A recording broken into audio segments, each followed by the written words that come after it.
Sud Radio, les débats de l'été, 10h-13h, Maxime Liédot. Comme désormais chaque loi qui va décider à un moment de l'avenir de l'agriculture dans notre pays, celle-ci n'y a pas échappé. La loi du plomb qui a fait énormément parler ces derniers jours et qui était très importante du côté des agriculteurs.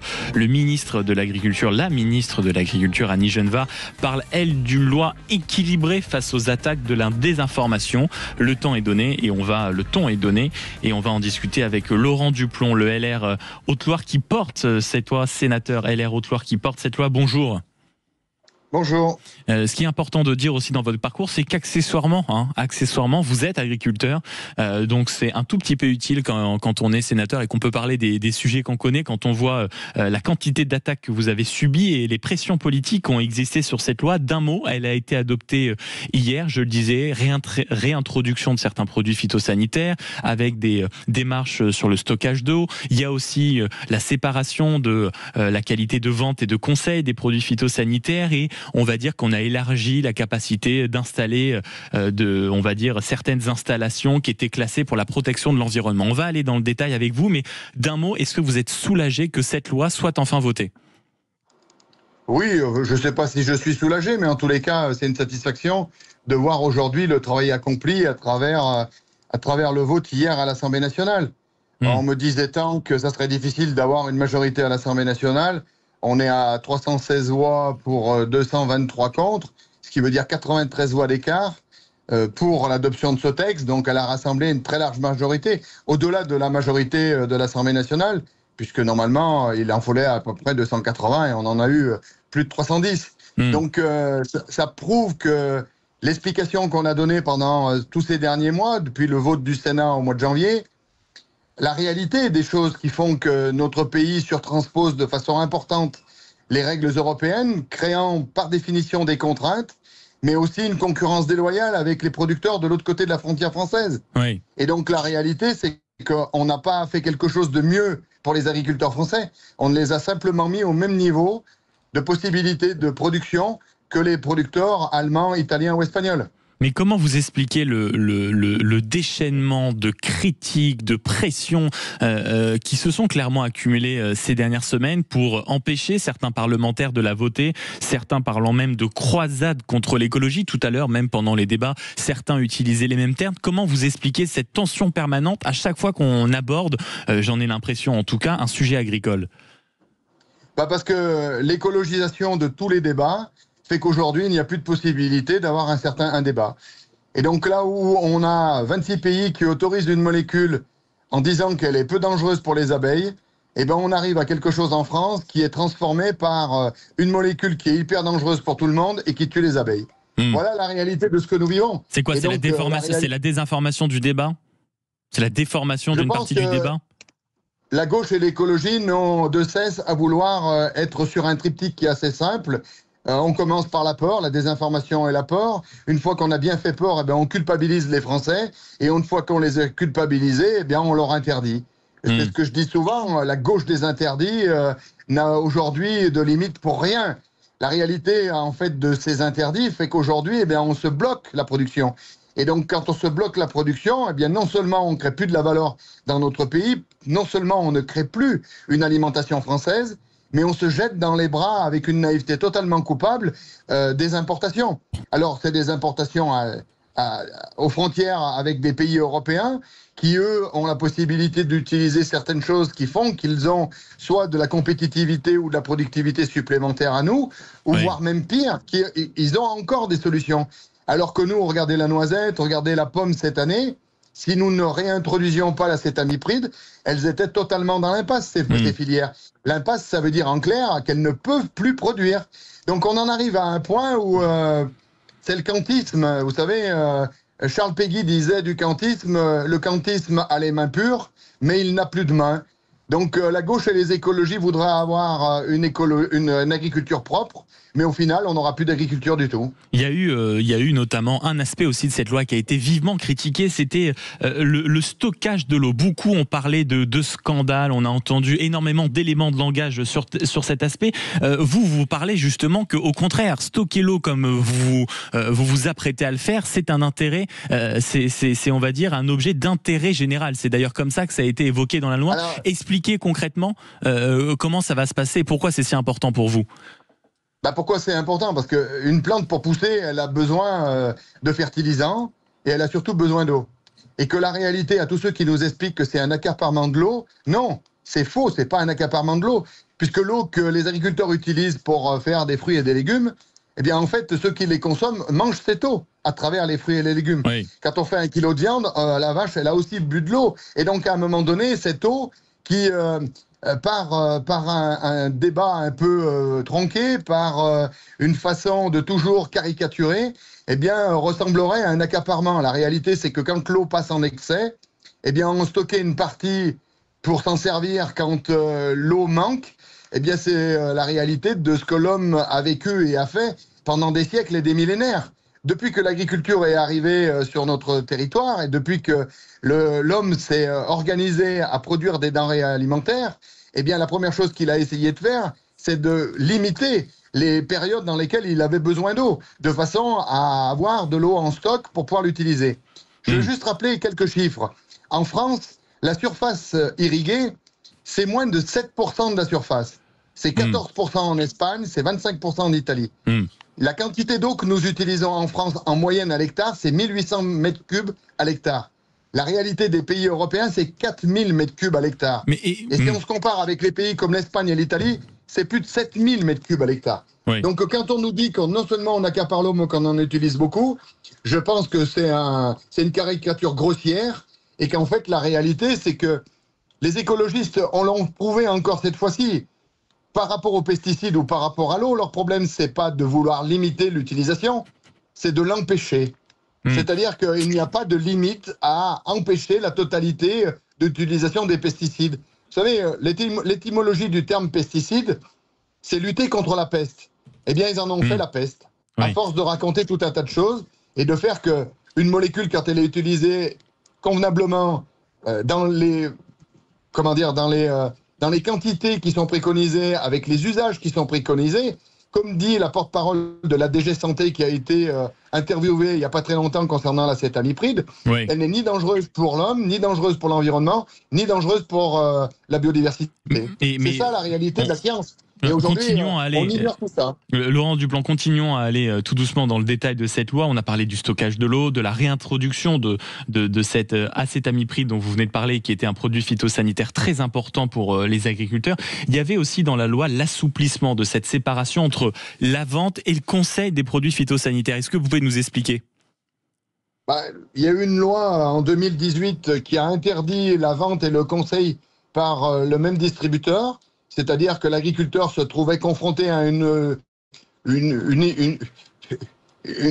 élément particulier, c'est-à-dire qu'il devait acheter à quelqu'un sans parler de l'utilisation du produit. Ce qui fait que ceux qui vendaient le produit ne pouvaient plus le conseiller et qu'au bout du bout, cette loi étant tellement une usine à gaz, la réalité de ce qui s'est passé, c'est que en fait, les agriculteurs achetaient des produits sans avoir aucun conseil. Alors que la meilleure façon de pouvoir lutter contre la diminution, pour diminuer les produits phytosanitaires, je vous rappelle quand même que la France a fait des efforts considérables là-dessus. Nous avons diminué de 95% l'utilisation des molécules les plus dangereuses.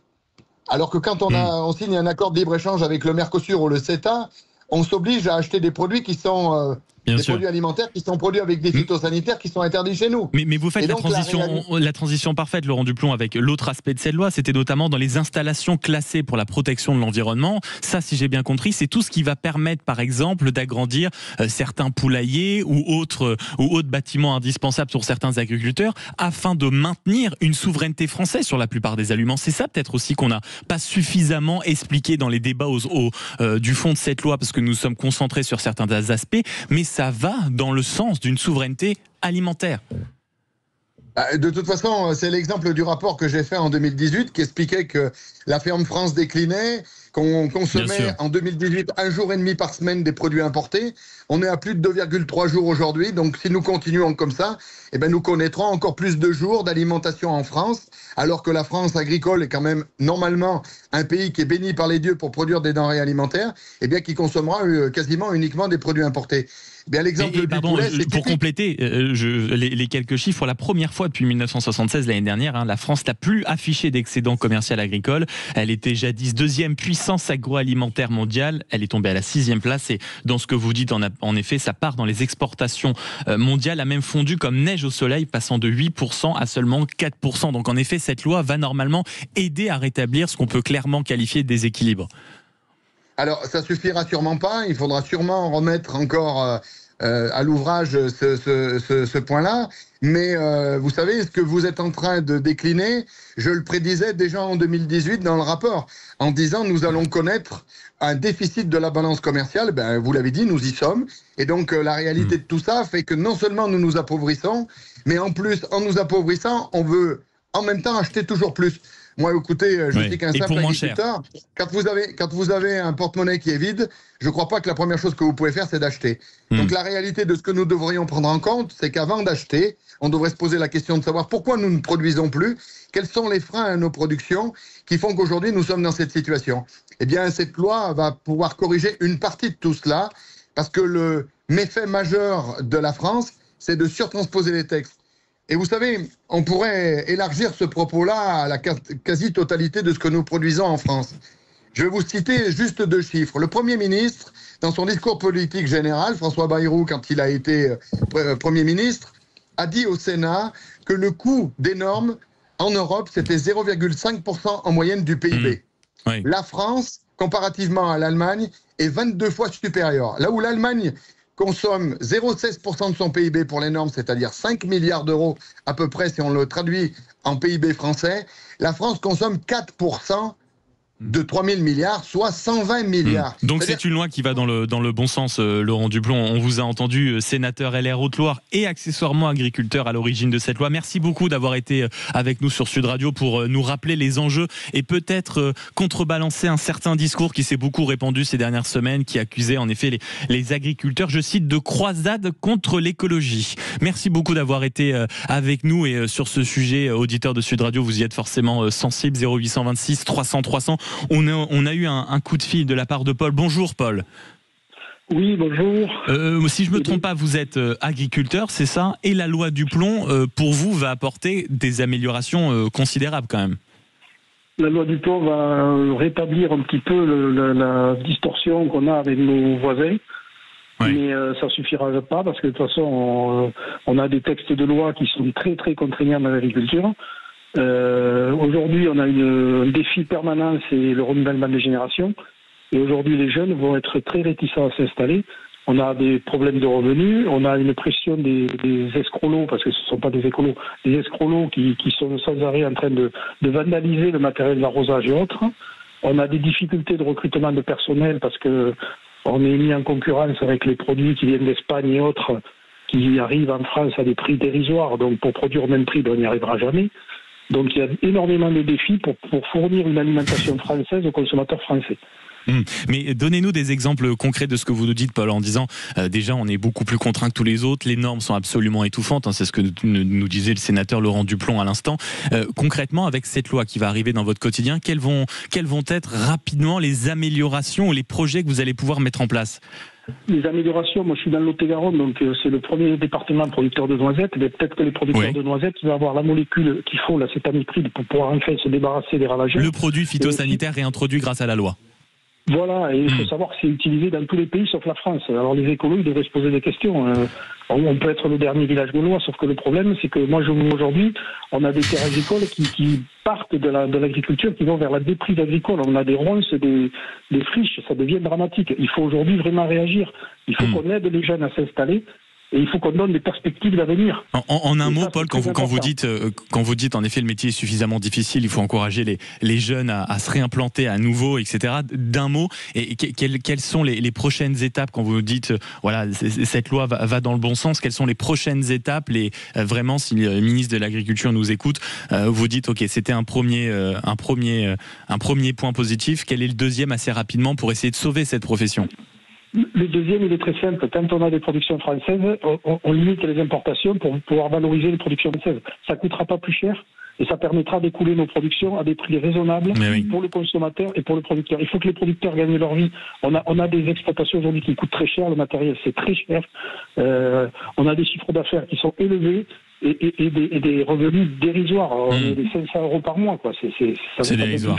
Bien sûr. Merci beaucoup, Paul, de nous avoir appelé, franchement, et d'avoir parlé vrai au micro de Sud Radio. 0826 300 300, c'est votre radio, vous le savez. Et on a fait le tour de cette loi Duplon qui a été adoptée à l'Assemblée nationale et qui a été vivement critiquée. Dans un instant, un sujet au cœur de vos préoccupations, votre facture d'électricité nucléaire, éolien.